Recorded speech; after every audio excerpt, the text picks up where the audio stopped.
Hello everyone, welcome to spoken English classes. ఈరోజు కూడా కొన్ని ప్రపోజిషన్స్ చూద్దాం. ప్రపోజిషన్స్ ఎందుకు అంటారా? ఇంతకుముందు చెప్పినట్టుగా అకాడమిక్స్లో, స్కూల్ లైఫ్లో కానీ కాలేజ్ లైఫ్లో కానీ చాలా అవసరం ఇంగ్లీష్ సబ్జెక్ట్కి. ఇంకా కాంపిటేటివ్ ఎగ్జామ్స్ కూడా ఇక ప్రపోజిషన్స్ చాలా ఉపయోగపడతాయి. అదే కాకుండా స్పోకెన్ ఇంగ్లీష్లో మనం మాట్లాడేటప్పుడు కూడా ప్రపోజిషన్స్ కరెక్ట్గా వాడామనుకోండి, మనము లాంగ్వేజ్ కూడా చాలా చక్కగా ఈజీగా మాట్లాడచ్చు తప్పులు లేకుండా. సో కాబట్టి ప్రపోజిషన్స్లో ఈరోజు రెండు తీసుకుందాము. ఈ రెండు చాలామంది కన్ఫ్యూజ్ అవుతూ ఉంటారు. అలాంటి ప్రపోజిషన్స్ తీసుకున్నాను. ఒకటి ఫర్, ఇంకొకటి సిన్స్. ఫర్ సిన్స్ ఎప్పుడు వాడాలి, ఇది చాలామంది కన్ఫ్యూజ్ అయ్యే క్వశ్చనే. సో కాబట్టి ఈ రెండు తీసుకున్నాను. టైం వేస్ట్ చేయకుండా వెళ్ళిపోదాం క్లాస్కి. ఓకే, సో ఫర్ అనేది ఏంటంటే it denotes a period of time. ఒక పర్టికులర్ టైంని, ఒక పీరియడ్ని మనము వాడడానికి ఫర్ ఉపయోగిస్తాము. అంటే ఆ పీరియడ్ ఏంటి అంటారా? అవర్స్ అవ్వచ్చు, గంటలు, రోజులు, నెలలు, సంవత్సరాలు.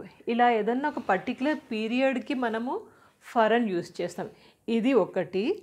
ఇంకొకటి ఏంటంటే కొరకు, కోసము అంటారు చూడండి. నీ కొరకే, I'm coming for you, can you come for me, can you do a favour for me, నా కోసం ఏదైనా సహాయం చేయగలవా, can you come for me, నా కోసం రాగలవా, కోసము, కొరకు అంటారు చూడండి. అప్పుడు కూడా మనము ఇది ఫర్ యూజ్ చేయొచ్చు. కోసము లేదా కొరకు, అప్పుడు కూడా మనం ఫర్ యూజ్ చేయొచ్చు. ఈ రెండు సందర్భాల్లో మనం ఫర్ యూజ్ చేయొచ్చు. చిన్న చిన్న ఫ్రేజెస్ తీసుకుందాము. ఫస్ట్ది, she has been working for 4 hours. ఇక్కడ ఏంటి మనకి important? She has been working for 4 hours. ఆమె 4 గంటల నుంచి పనిచేస్తుంది. ఎప్పటి నుంచి? 4 గంటల నుంచి. ఇక్కడ 4 గంటలు వచ్చింది చూడండి, అందుకని మనకి ఇక్కడ ఫర్ వచ్చింది చూడండి. She has been working for 4 hours. 4 గంటల నుంచి ఆవిడ పనిచేస్తుంది. నాతో పాటుగా అనండి, మీకు ఇంగ్లీష్ కూడా చాలా చక్కగా నోరు తిరుగుతుంది, ఈజీగా మాట్లాడగలరు. సో నెక్స్ట్ చూడండి, we have been staying in Hyderabad for the last 26 years. We have been staying, మేము అప్పటి నుంచి ఉంటున్నాము. We have been staying in Hyderabad for the last, ఇక్కడ వచ్చింది చూడండి ఫర్ ఎప్పుడు వచ్చింది? For the last 26 years. 26 సంవత్సరాల నుంచి ఉంటున్నాం. ఇక్కడ ఇయర్స్ వచ్చింది. ఇయర్స్ కానీ, మంత్స్ కానీ, రోజులు కానీ, ఎప్పుడైనా పర్టికులర్ ఆ టైం, పర్టికులర్ పీరియడ్ అన్నాం అనుకోండి, అప్పుడు మనకి ఫర్ వస్తుంది. We have been staying in Hyderabad for the last 26 years. మేము 26 సంవత్సరాల నుంచి హైదరాబాద్లోనే ఉంటున్నాము. 26 సంవత్సరాలు for. We have been staying in Vijayawada for the past 5 years. మీరు సెంటెన్స్ మీకు ఎక్కడ ఏది కావాలో అట్లా మీరు మార్చుకోవచ్చు. ఓకే, నెక్స్ట్ చూడండి, I have waited at the station for 5 hours. నేను స్టేషన్లో వెయిట్ చేశాను. ఎంతసేపు? 5 గంటలు. 5 పర్టికులర్గా నెంబర్ చెప్పాం కదా, అందుకని ఫర్ వస్తుంది ఇక్కడ.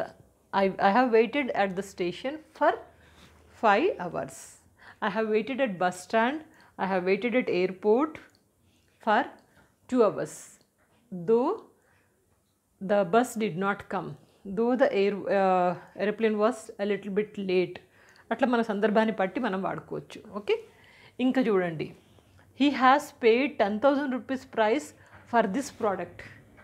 ఇక్కడ టైంతో సంబంధం లేదు. ఈ రెండు సెంటెన్స్, ఈ రెండు టైంతో సంబంధం లేదు. ఇది చూడండి, he has paid 10,000 rupees price for this product. ఆయన 10,000 రూపాయలు ఖర్చు చేశాడంట. దేనికోసము? ఫర్ దిస్ ప్రోడక్ట్, ఈ సామాను కోసము. ఫర్ దిస్ ప్రోడక్ట్, ఈ సామాను కోసం అతను 10,000 ఖర్చు చేశాడు. ఈ సామాను కొరకు, for. He has paid 10,000 price for this product, ఈ ప్రోడక్ట్ కొరకు. ఫర్ అని ఇక్కడ యూజ్ చేసాను, కొరకు అని చెప్పాను కదా, అది వచ్చేసింది చూడండి ఇక్కడ మనకి. అట్లాగే ఇంకోటి చూడండి, my father brought story books for మీ.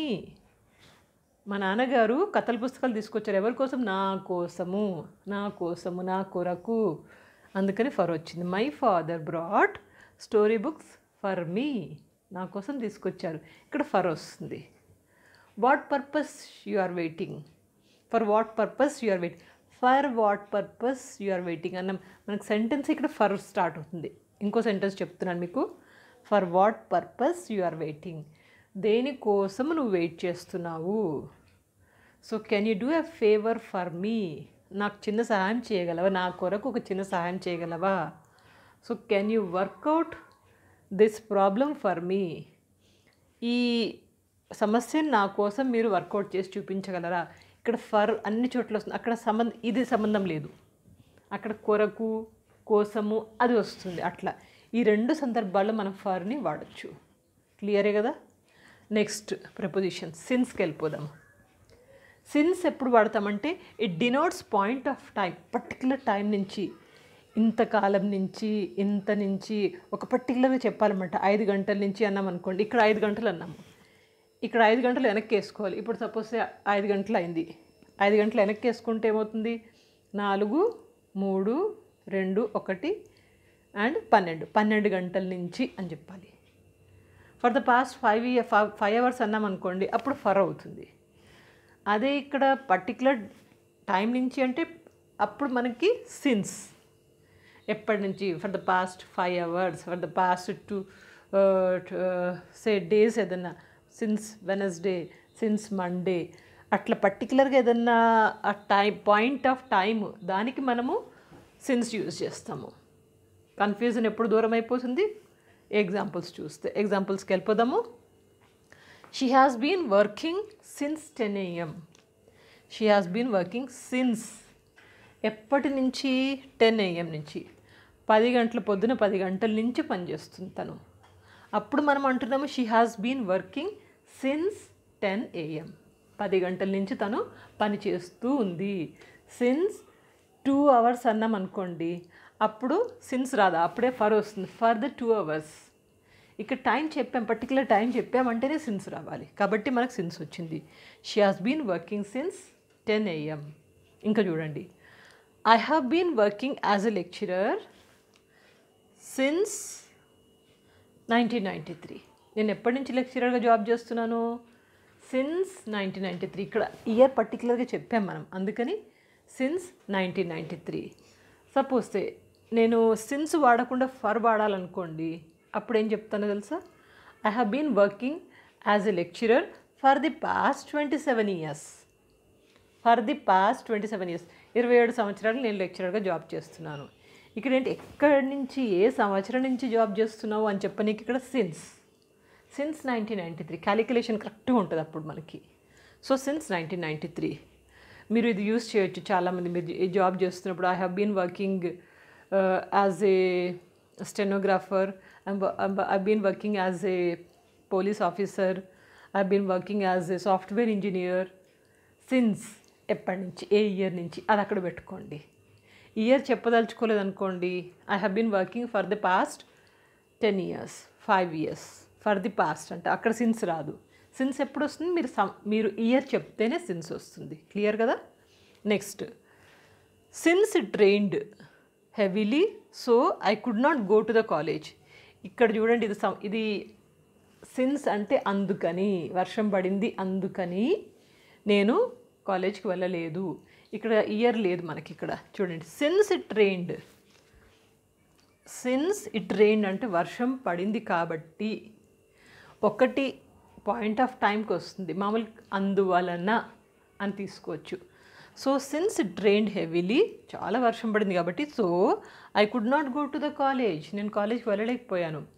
మనకు స్టార్టింగే సిన్స్తో మొదలైంది. ఇలా కూడా సెంటెన్సెస్ ఉంటాయి. Okay, since it rained heavily so I could not go to the college. Next చూడండి, I haven't seen Bharat since 2010. నేను భరత్ని చూడలేదు. ఎప్పటి నుంచి? 2010 సంవత్సరాల నుంచి, ఆ టైం నుంచి చూడలేదు. మనం పర్టికులర్ ఇయర్ చెప్పాం కదా, అందుకని సిన్స్ వచ్చేసింది ఇక్కడ. I haven't seen Bharat since 2010. 2010 నుంచి నేను భరత్ని చూడలేదు, టైం చెప్పాము. అదే సంవత్సరాలు అనుకోండి, ఇప్పుడు 2021 కదా, 11 సంవత్సరాలు అయిందనుకోండి, అప్పుడు మనం ఇలా చెప్పొచ్చు, I haven't seen Bharat for the past 11 years. For the past 11 years అంటున్నాం. అక్కడ ఫర్ వస్తుంది. ఇక్కడ సంవత్సరం మెన్షన్ చేసాం కాబట్టి I haven't seen Bharat since 2010. Next చూడండి, it has been raining since morning. ఎప్పటి నుంచి వర్షం పడుతుంది? It has been raining since morning, since అనేది ఇక్కడ ఒక పర్టికులర్ టైం నుంచి, ఏ టైం నుంచి? పొద్దున్న నుంచి. Since morning it has been raining. Okay, ఇట్లాంటప్పుడు మనం సిన్స్ తీసుకోవచ్చు. ఈ అన్నీ ఒకసారి గట్టిగా అనండి, రాసుకోండి, అర్థం చేసుకోండి. వీలైతే ఇంకా కొన్ని పుస్తకాలు కూడా రిఫర్ చేయండి, లేదా ఇంటర్నెట్ రిఫర్ చేయండి. కానీ ప్రాక్టీస్ మాత్రం మీకు పర్ఫెక్ట్గా ఉండాలి. ప్రిపోజిషన్స్ పర్ఫెక్ట్గా ఉంటే మనకి ఇంగ్లీష్లో చాలా హెల్ప్ అవుతుంది. ఎక్కడికి వెళ్ళినా కానీ మాట్లాడేటప్పుడు కూడా భయపడం, మనం ఎక్కడ ఏది పెట్టాలో అర్థమైపోతూ ఉంటుంది. సో ఇంకా కింద డిస్క్రిప్షన్ బాక్స్లో చాలా వీడియో లింక్స్ ఇచ్చాను. లైక్ మీరు ఒకటి కన్వర్జేషన్ ప్లేలిస్ట్ చూడండి, దాంట్లో గ్రామర్తో సంబంధం లేకుండా మీకు కొన్ని సెంటెన్సెస్ నేర్పించేశాను. సో అలా మాట్లాడినాక మీకు ఈజీగా వస్తుంది అది. ఇంకా మీకు డిఫరెంట్ వొకాబులరీ నేర్పించాను, ఇంగ్లీష్ గ్రామర్కి సపరేట్గా లింక్ ఉంది. సో ఇవన్నీ లింక్స్ వాడుతూ ఈవెన్ ప్రొవర్బ్స్ కూడా ఒక సపరేట్గా పెట్టాను. ఇవన్నీ వాడుతూ మీరు ఎంత త్వరగా వీలైతే అంత త్వరగా ఇంగ్లీష్ నేర్చుకోనికి, మాట్లాడడానికి ప్రాక్టీస్ చేస్తేనే వస్తుంది. సో నమ్మండి, బాగా మాట్లాడండి. I'm very happy that you all are giving a positive vibrant feedback. అందరూ చక్కటి ఫీడ్బ్యాక్ ఇస్తున్నారు, బాగా నేర్చుకుంటున్నామని. చాలా సంతోషం. ఇంకా బాగా నేర్చుకోండి. మన తెలుగు వాళ్ళకి సాధ్యం కానిది ఏది లేదు అని నిరూపించండి. ఓకేనా? So stay blessed, practice well, good luck.